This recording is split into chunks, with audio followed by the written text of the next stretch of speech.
तो hello guys, मेरा नाम है सागर। तो मरमेड की इस एपिसोड की स्टार्टिंग में हमें दिखाया जाता है, हमें शेंगोंग को दिखाया जाता है जो कि उस कमरे से बाहर निकल रही होती है। तभी उसे जुनजुन दिखता है और जैसे ही वो जुनजुन को देखती है वो काफ़ी ज़्यादा खुश हो जाती है। वो जाकर सीधे से गले लगा लेती है और कहती है एक बहुत बढ़िया खबर है, डैड की सर्जरी अब हो सकती है।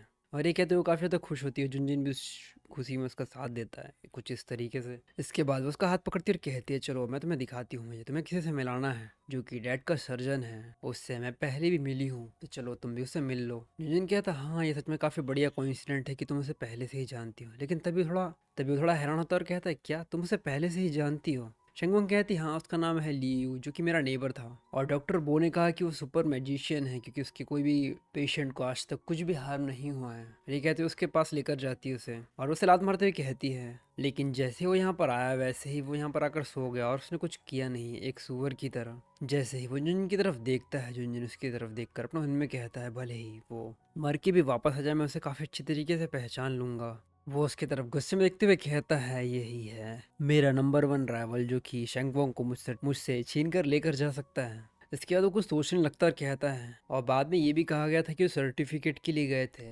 वो सर्टिफिकेट के लिए गए थे। और ये सारी चीज़ सोचते हुए उसे काफ़ी ज़्यादा गुस्सा आ रहा होता है। अभी मुझे इस चीज़ के बारे में नहीं पता कि भाई किस समय की किस टाइमलाइन की बात कर रहा हो सकता है कि ये इसकी पास्ट लाइफ की बात कर रहा हूँ, आई डोंट नो, अभी नहीं जानता मैं। वो उसकी तरफ देखता है और काफ़ी गुस्से में अपने मन में कहता है जब भी मैं उसे देखता हूँ मुझे अनईजी फील होता है, इसे देखकर बस मुझे इसे ख़त्म करने की इच्छा होती है। तभी शेंगोंग उसकी तरफ देखती और कहती है तुम्हारे साथ क्या दिक्कत है, क्या तुम्हें अच्छा महसूस नहीं हो रहा है, तुम इतने ज़्यादा ख़राब क्यों दिख रहे हो, क्या तुम्हारी तबीयत ख़राब है। जिनजिन कहता नहीं नहीं मुझे बस थोड़ा अनकंफर्टेबल फील हो रहा है। शेंगोंग उसका हाथ पकड़ती और कहती ठीक है तो चलो मैं तुम्हें रेस्ट करवाने के लिए लेकर चलती हूँ। तब तक वो बंदा भी उठ जाता और कहता है कहीं तो कोई बीमार है, मुझे लगता है कि मुझे उसकी पल्स चेक करने के लिए जाना होगा। शेंगोंग कहती है ब्रदर लू, शेंगोंग कहती है ब्रदर यू तुम किसी प्रकार की डिसीज़ को क्योर नहीं करते हो, बेहतर होगा कि तुम अपनी नींद को कंटिन्यू रखो। तभी हमें दिखाया जाता है कि वो अचानक से ही खड़ा हो जाता है जिस चीज़ से वो दोनों के दोनों काफ़ी ज़्यादा हैरान हो जाते हैं और वो जुनजिन का हाथ पकड़ लेता है। जुनजिन कहता है तुम, और ये कहते हुए उससे अपना हाथ छुड़ा लेता है और उनके बाद भाई उनका लड़ना शुरू हो जाता है।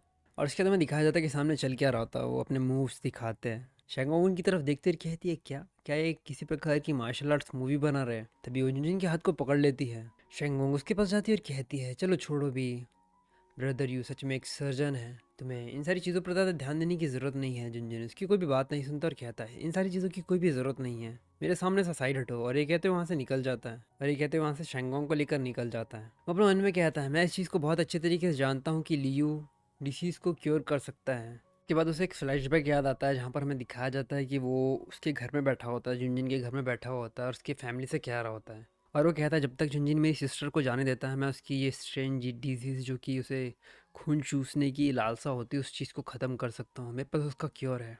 जहाँ पर हमें दिखाया जाता है कि जुनजिन शेंगोंग सभी के सभी बैठे हुए होते हैं और वो सब कुछ सुन रहे होते हैं और वो कहती ठीक है चलो ब्रेकअप करते हैं। और इसके बाद हमें प्रेजेंट टाइम दिखाया जाता है कि भाई इसी वजह से शायद हमारा जुनजिन इस चीज़ से लेकर बहुत ज़्यादा गुस्से में आ गया था कि भाई दोबारा ये वही हरकत करेगा जो कि इसकी शायद पास्ट लाइफ में हुआ था। और वो शेंगोंग को वहाँ से लेकर जा रहा होता है।